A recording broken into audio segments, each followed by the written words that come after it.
Hello friends, எல்லாருக்கும் வணக்கம். எல்லாரும் எப்படி இருக்கீங்க? நல்லா இருக்கீங்களா? நாங்களும் நல்லா இருக்கோம். இன்றைக்கி நம்ம சேனலில் என்ன வீடியோ பார்க்க போகிறோன்னு பார்த்தீங்கன்னா, இந்த வீடியோ வெள்ளிக்கிழமை ஈவினிங் போல் எடுத்த வீடியோ தான். அதை தான் நான் உங்களோட இன்றைக்கி எடிட் பண்ணி ஷேர் பண்ணுறேன்.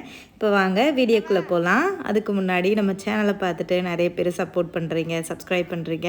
எனக்கு சப்போர்ட் பண்ணி சப்ஸ்கிரைப் பண்ணுற எல்லாருக்குமே ரொம்ப ரொம்ப நன்றிங்க. தொடர்ந்து உங்களோட ஆதரவை நம்ம சேனலுக்கு கொடுங்க.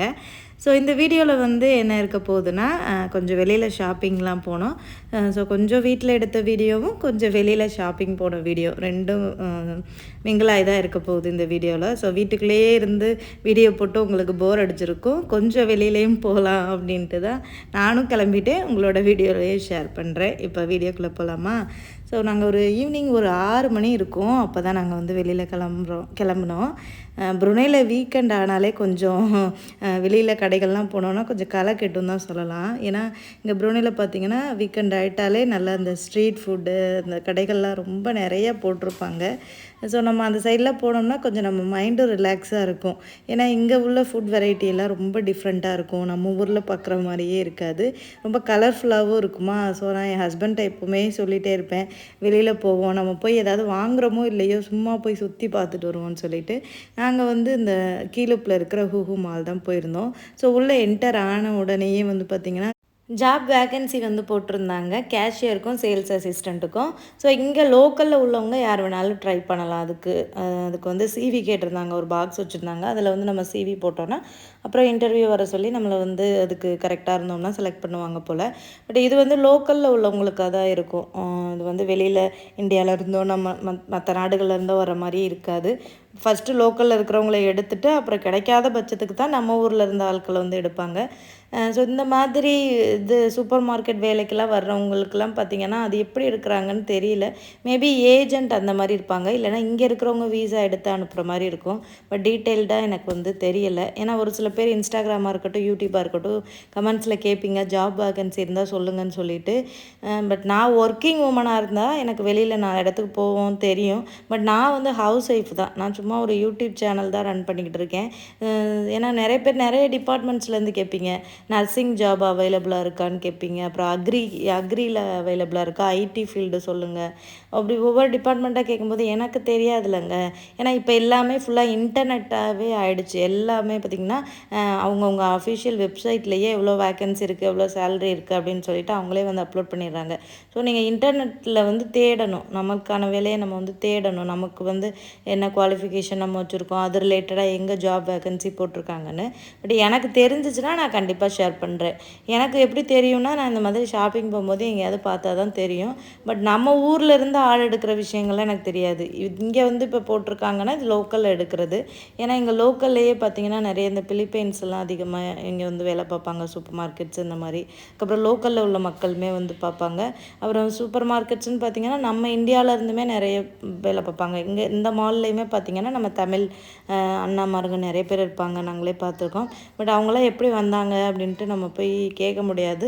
யார்கிட்டையாவது நான் பேசி கேட்குற மாதிரி இருந்தால் கண்டிப்பாக நான் உங்ககிட்ட வந்து ஷேர் பண்ணுறேன். அப்புறம் பாருங்கள், அந்த சைடு ரொம்ப அழகான பூக்கள்லாம் வச்சுருந்தாங்க. இது வந்து நேச்சுரலான பூக்கள் தான். எவ்வளோ அழகாக எவ்வளோ ஃப்ரெஷ்ஷாக இருக்குது பாருங்கள். ஃபுல்லாக அந்த வந்து ஏசிக்குள்ளே வச்சுருக்கிறதுனால அப்படியே ஃப்ரெஷ்ஷாக இருந்தது. சரி, நாங்கள் இங்கே வந்து அதிகமாக இந்த கடைக்கு வர்றதே ஃப்ரூட்ஸ் வாங்குறதுக்கு தான். எனக்கு ஆப்பிள் வந்து நல்லா ஃப்ரெஷ்ஷாக கிடைக்கும். ஆஸ்திரேலியாவிலேருந்து வருங்க அந்த ஆப்பிள், அவ்வளோ ஃப்ரெஷ்ஷாக இருக்கும். ஸோ அதில் வந்து நாங்கள் ஒரு 2-3 பாக்கெட் வந்து வாங்கிட்டு போயிடுவோம். அது எங்களுக்கு ஒரு வாரத்துக்காச்சும் வரும். மற்றபடி காய்கறி விலையெல்லாம் பார்த்திங்கன்னா சந்தையை கம்பேர் பண்ணும்போது கொஞ்சம் அதிகமாக தான் இருக்கும். மார்க்கெட் போனோம்னா கொஞ்சம் விலை கம்மியாக இருக்கும். இது வந்து சூப்பர் மார்க்கெட்டில் எப்போவுமே கொஞ்சம் கூட தானே இருக்கும். ஆஃபர்னு பார்த்திங்கன்னா பெருசாக அந்தளவுக்கு ஆஃபர்லாம் போட மாட்டாங்க. ஸோ அவங்க வைக்கிற அந்த ஃபிக்ஸட் ரேட்டு மாதிரி தான் இருக்கும். ஸோ நாங்கள் வந்து இந்த ப்ரக்கோலி வாங்கினோம். அது மட்டும் கொஞ்சம் கம்மியாக இருந்தது. $2 இருந்தது அன்றைக்கி. ஏன்னா ரொம்ப சின்ன சின்ன சைஸாக இருந்தனால. இல்லைனா இது மற்ற நாளெலாம் பார்த்திங்கன்னா 1 கிலோ $4 அந்த மாதிரி போட்டிருப்பாங்க. அதில் நாங்கள் ஒன்று வாங்கிக்கிட்டோம். நிறைய காய்கறிகளும் வாங்குறதில்ல. ஏன்னா ஃப்ரிட்ஜு வந்து கொஞ்சம் ப்ராப்ளமாக இருக்குது. இந்த பசங்க ஃப்ரிட்ஜை ஓப்பன் பண்ணி போட்டு அதிகமாக கூலிங்கே வர மாட்டேங்குது வர. ஸோ அதனால் வந்து நிறைய காய்கறி வாங்கி ஸ்டோர் பண்ணோம்னா கெட்டு போயிடும். இது என்னன்னே தெரியலங்க. இது ஏதோ கிழங்கு மாதிரி இருந்தது. அதாவது நான் நினச்சேன் தாமரை செடி இருக்குல்ல, அதுக்கு கீழே இருக்கிற கிழங்குன்னு நினச்சேன். உங்களுக்கு தெரிஞ்சால் வந்து ஷேர் பண்ணுங்கள். அப்புறம் பட்டரு, சீஸு இதெல்லாம் ஒன்று எடுக்கலான்னு சொல்லிட்டு எடுத்துகிட்டு இருந்தோம். பட்டர் வந்து வாங்கி வச்சுக்கிட்டு அதில் தான் நான் வந்து நெய் வேணும்னா காய்ச்சிக்குவேன். தனியாக நெய்ன்னு வாங்குறது கிடையாது. ஸோ இந்த பட்டர்லேயே நெய் காய்ச்சினோம்னா நல்லாயிருக்கும். அப்புறம் வீட்டுக்கு தேவையான பொருட்கள் நிறைய இல்லை வீட்டில், எல்லாமே காலியாகிடுச்சு. பருப்புலேருந்து மற்றபடி இந்த கறிக்கு போடுற ஸ்பைசஸ், பட்டை, கிராம்பு, சோம்பு, ஏலக்காய் எல்லாமே. ஸோ அது எல்லாமே இங்கே கிடைக்கும். புருனை பொறுத்தளவுக்கு என்ன ஒரு ஆச்சரியமான விஷயம்னா, எந்த சூப்பர் மார்க்கெட்டுக்கு போனாலுமே நம்ம இந்தியன் சமையலுக்கு என்னென்ன பொருட்கள்லாம் வேணுமோ அது எல்லாமே கிடைக்குங்க. அதுதான் வந்து ரொம்ப ரொம்ப ஒரு நல்ல விஷயம். ஏன்னா வெளிநாடுகள் பொறுத்த வரைக்கும் நம்ம குக் பண்ணுறதுக்கான விஷயங்கள் வந்து ஒரு சில கடைகளில் தான் கிடைக்கும்னு நான் கேள்விப்பட்டிருக்கேன். அதாவது நாங்கள் முன்னாடி இருந்த நாட்டில் அப்படி தான். பட் இங்கே வந்த புதுசில் அது எனக்கு ரொம்ப ஆச்சரியமாக இருந்தது. எல்லாமே கிடைக்கும். ரவை, கடலை மாவு, பால், முட்டை, அதுக்கப்புறம் பருப்பு, கடலைப்பருப்பு, துவரம் பருப்பு, எல்லா கொண்டக்கடலை, பச்சைப்பயிறு எல்லாமே கிடைக்கும். ஸோ அது ஒரு நல்ல விஷயம். நம்ம ஒரு கடைக்கு போனோம்னா நம்ம தேவையானதை வாங்கிக்கலாம். என்ன ஒன்று, அந்த மில்லட்ஸ் மட்டும் கிடைக்காது. அந்த ராகி, கம்பு அது வந்து நம்ம இந்தியன் ஸ்டோர்ஸில் தான் போய் வாங்குற மாதிரி இருக்கும். அப்புறம் நாங்களும் வாங்கிட்டு பில் போட்டுட்டு, ஹஸ்பண்ட் பில் போட்டுட்டு இருந்தாங்க. அதுக்கப்புறம் நான் வந்து இந்த சைடு நிறைய இந்த ஆஃபர்னு சொல்லிட்டு கொஞ்சம் போட்டிருந்தாங்க. ஆஃபர்னால் ஏதாவது ட்ரெஸ்ஸு, அதுக்கப்புறம் ஏதாவது இந்த வீட்டில் வைக்கிற இந்த டெக்கரேஷன்ஸ் பொருட்களுக்கு மட்டும் ஆஃபர் போடுவாங்க. அதில் வந்து பார்த்துட்ருந்தேன். அதில் சும்மா வீட்டுக்குள்ளே அந்த டெக்கர் பண்ணுறதுக்காண்டி தொங்க விடுறது போல் அது போட்டிருந்தாங்க. அது வந்து பார்த்தா $5 $7 போட்டிருந்துச்சு. நமக்கு அது தேவையில்லை இப்போதைக்கு. அதோட சும்மா வீடியோ மட்டும் எடுத்துகிட்டு வந்துட்டேன். இந்த சைடு டாய்ஸ் எல்லாம் நிறையா இருந்தது, பசங்க விளாண்டுட்டு இருந்தாங்க. அப்புறம் நாங்கள் பொருட்கள்லாம் வாங்கிட்டு இங்கிட்டு வெளியில் வந்தோம். ஸோ வீக்கெண்ட்னால ஸ்ட்ரீட் ஃபுட்டு தான் இருந்தது. சும்மா சும்மா ஒவ்வொரு இடத்துலையும் கடை போட்டுருவாங்க இந்த ஊர் மக்கள். இந்த ஊர் மக்கள் பொறுத்தவரையில் ஒரு விஷயம் சொல்லணுங்க, அவங்க ப்ரெசன்ட் லைஃப்பை ரொம்ப என்ஜாய் பண்ணி வாழ்வாங்க. சேமிப்புன்னு ரொம்ப வந்து சேமிக்க மாட்டாங்க. இப்போ நம்ம இந்தியன்ஸ் எல்லாம் பார்த்திங்கன்னா நம்மளோட எதிர்காலத்துக்காக நம்ம ரொம்ப சேமிப்போம். ஸோ கரண்ட் லைஃப்பை வந்து ரொம்ப நம்ம வந்து என்ன சொல்கிறது, ரொம்ப வந்து நம்ம அனுபவித்து வாழ மாட்டோம். எதிர்காலத்தை நினச்சி ரொம்ப சிக்கனமாக சேமிப்பு தான் நமக்கு முக்கியமாக இருக்கும். ஆனால் இங்கே உள்ள மக்கள் அப்படி கிடையாது. கரண்ட் லைஃப்பை நம்ம என்ஜாய் பண்ணி வாழ்வோம் அப்படின்ற மாதிரி வாழ்வாங்க. ஏன்னா இங்கே ஊர் மக்களுக்கு வந்து பார்த்திங்கன்னா கவர்மெண்ட்டே வந்து நிறைய செய்வாங்க. எப்படின்னா எஜுகேஷன் ஃப்ரீ புருனை பொறுத்தளவுக்கு, அதுக்கப்புறம் மெடிக்கல் ஃப்ரீ. இங்கே வந்து நீங்கள் வந்து மெடிக்கல் பார்க்க விருப்பம் இல்லை, வேறு நாட்டுக்கு இப்போ பக்கத்தில் இருக்கிற சிங்கப்பூர் மற்ற நாடுகளுக்கு மெடிக்கல் பார்க்க போகிறோன்னா அதுக்குமே ஃபுல் செலவையும் இந்த நாட்டிலேருந்து கொடுத்துருவாங்க இந்த ஊர் சிட்டிசன்ஸ்களுக்கு. அதுக்கப்புறம் பார்த்திங்கன்னா வீடு கொடுப்பாங்களாம். ஒரு ஃபேமிலிக்கு வீடு இல்லைன்னா வீடு கட்டி கொடுத்துருவாங்களாம். ஸோ இந்த மாதிரி நிறைய சலுகைகள் இருக்குது. அதுக்கப்புறம் ஒரு குழந்தைக்குமே மந்த்லி சைல்டு இது இருக்கான். ஒவ்வொரு சைல்டுக்குமே ஒரு ஃபண்டு மாதிரி கொடுப்பாங்களாம் கவர்மெண்ட்லேருந்து. இந்த மாதிரி நிறைய சலுகைகள் இருக்கிறனால இவங்களுக்கு வந்து சேமிக்கணும் அப்படின்றது ஒன்றும் கிடையாது. ஸோ நம்ம லைஃப்பை நம்ம நல்லா என்ஜாய் பண்ணுவோம் அப்படின்ற மாதிரி சில மக்கள் இருப்பாங்க அப்படின்னு சொல்லி நாங்கள் கேள்விப்பட்டோம். பட் இதில் இருக்கிற மக்கள்லேயுமே சேமிப்பவங்களும் இருக்க தான் செய்கிறாங்க. ஸோ முடிஞ்ச அளவுக்கு இவங்களுக்கு வந்து ஓரளவுக்கு கவர்மெண்ட் சப்போர்ட் இருக்கிறனால கொஞ்சம் நல்லா வாழ முடியுது. அதே மாதிரி இங்கே வந்து டேக்ஸு ஃப்ரீங்க. எதுக்குமே இந்த நாட்டில் டேக்ஸே கிடையாது. இப்போ நாங்கள் வாங்குகிற சேலரிலையுமே பார்த்திங்கன்னா டேக்ஸே கிடையாது. அப்படியே தான் கொடுப்பாங்க. மற்ற நாடுகள் இப்போ நம்ம ஊரெல்லாம் கம்பேர் பண்ணும்போது ஜிஎஸ்டி அது இதுன்னு பயங்கர டேக்ஸு தான். பாதி டேக்ஸுக்கே போயிடும். பட் இந்த நாடுகளில் அந்த மாதிரி எல்லாமே கிடையாது. ஸோ வந்த புதுசில் ரொம்ப ஆச்சரியமாக இருந்தது, பரவாயில்லையேன்னு சொல்லிட்டு. அதுக்கப்புறமா இந்த நாட்டு மக்களுக்கு ஹவுசிங் லோனு, கார் லோனு இந்த மாதிரிலாம் வாங்குவாங்கள்ல, ஸோ அதுக்குமே வந்து வட்டி கிடையாதாங்க. நம்ம வாங்குகிற காசை மட்டும் கேட்டுனா போதுமா பேங்க்கில். ஸோ பரவாயில்ல இல்லைங்க. அப்போது நாங்கள் புருனை வர்றதுக்கு முன்னாடி இந்த புருனை பற்றி ஃபுல்லாக நம்ம கூகுளில் வந்து சர்ச் பண்ணி பார்க்கல. இதெல்லாம் பார்க்கும்போது ஓகே பரவாயில்லையே, நம்ம நல்ல நாட்டுக்கு தான் போகிறோம், அப்போ நம்மளும் போய் அங்கே செட்டில் ஆகிடலாம் அப்படின்னு தான் நினச்சோம். பட் இங்கே வந்து பார்த்தோன்னே தான் தெரியுது நம்மள மாதிரி ஆட்களுக்கு இங்கே பெர்மனெண்ட்டாக செட்டில் ஆக முடியாது. வந்தியா சம்பாரிச்சியா போனியான்னு இருக்கணும் அப்படின்ற மாதிரி தான் ரூல்ஸ் இருக்குது இங்கே. இங்கே வந்து இந்த நாட்டு மக்கள் மட்டும்தான் இங்கே வந்து இது பண்ண முடியும். ஸோ நம்ம மாதிரி ஆட்களுக்கு வந்து இங்கே வந்து நம்ம வீடு வாங்கியோ இது பண்ணியோ செட்டில் ஆகவே முடியாது. அது ரொம்ப கஷ்டமாக இருந்துச்சு. ஏன்னா இங்கே வந்து நிறைய தமிழ் மக்கள் நம்ம ஊரில் இருந்து வந்து நிறைய பேர் இங்கே இருக்காங்க. ஸோ ஒரு சில பேருக்கு வருத்தம் என்னென்னா ஸோ செட்டில் ஆக முடியலையே அப்படின்றது தான். ஏன்னா யூரோப் அந்த மாதிரிலாம் போனோன்னா நம்ம 5 வருஷம் இருந்தாலே நமக்கு வந்து அங்கே வந்து பிஆர் கிடச்சிரும். ஸோ நம்ம வந்து அதுக்கப்புறம் வீடு வாங்கி அப்படியே செட்டில் ஆகிடலாம். ஸோ சில நேரங்களில் என் ஹஸ்பண்ட் அதை நினச்சி தான் வருத்தப்படுவாங்க. வேறு நாடுகளுக்கு போயிருந்தால் செட்டில் ஆகிடலாமோ அப்படின்னு சொல்லிட்டு. ஏன்னா நாங்கள் வந்து அப்படி ஒவ்வொரு நாடாக போயிட்டுருக்கோம், ஒவ்வொரு இடத்துல மூவாகி ஸோ பிள்ளைங்களுக்கு போக போக வளர்ந்துருவாங்க. அவங்க படிப்பு ஒரு இடத்துல செட்டில் ஆகிட்டோம்னா நல்லாயிருக்கும் அப்படின்னு தான் நானே ஹஸ்பண்ட் யோசிப்போம். மூவ் ஆகிட்டே போகும்போது அவங்களுக்கு ஸ்கூல் மாற்றுற மாதிரி இருக்கும். ஸோ பெர்மனெண்ட்டாக ஒரு இடத்துல இருந்துட்டோம்னா நமக்கு வந்து அந்த அவங்களுக்கு பசங்களுக்கு படிப்புக்கு நல்லாயிருக்கும் அப்படின்னு தோணும்.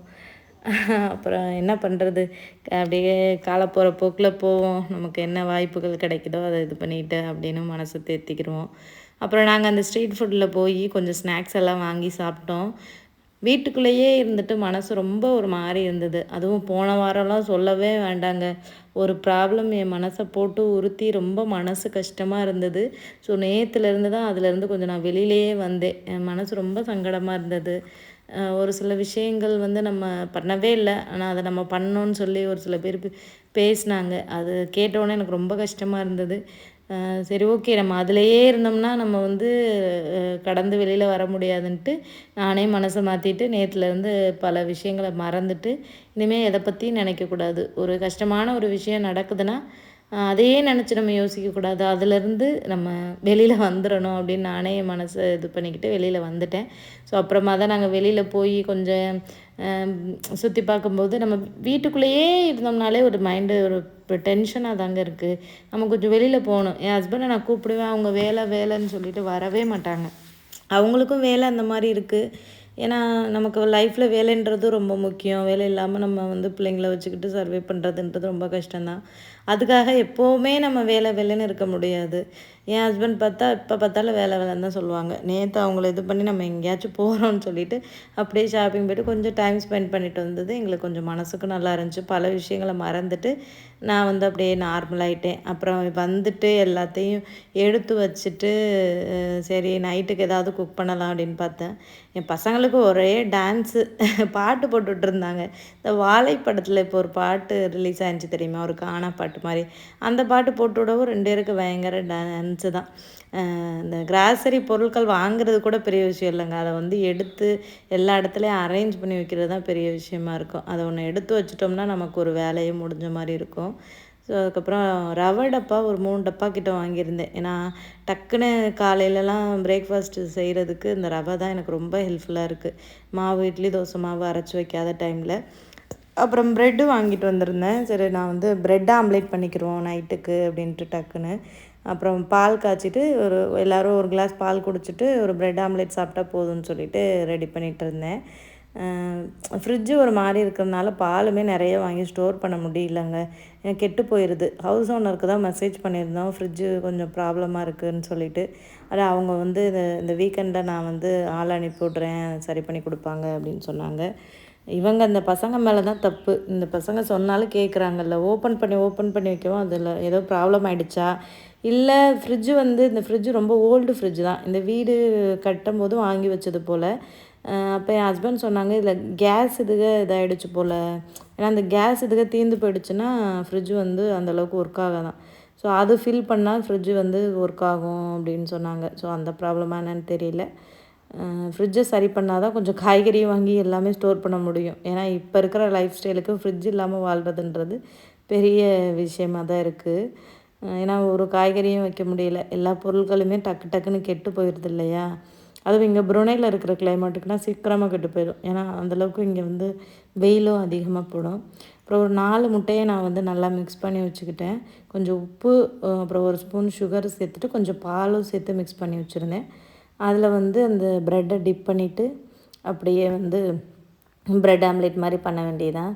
இதில் வந்து ஒரு ஸ்லைஸ் சீஸும் வச்சுக்கிட்டேன் நடுவில். அது கொஞ்சம் நல்லாயிருக்கும் அந்த சீஸோடு அதை வச்சு சாப்பிடையில.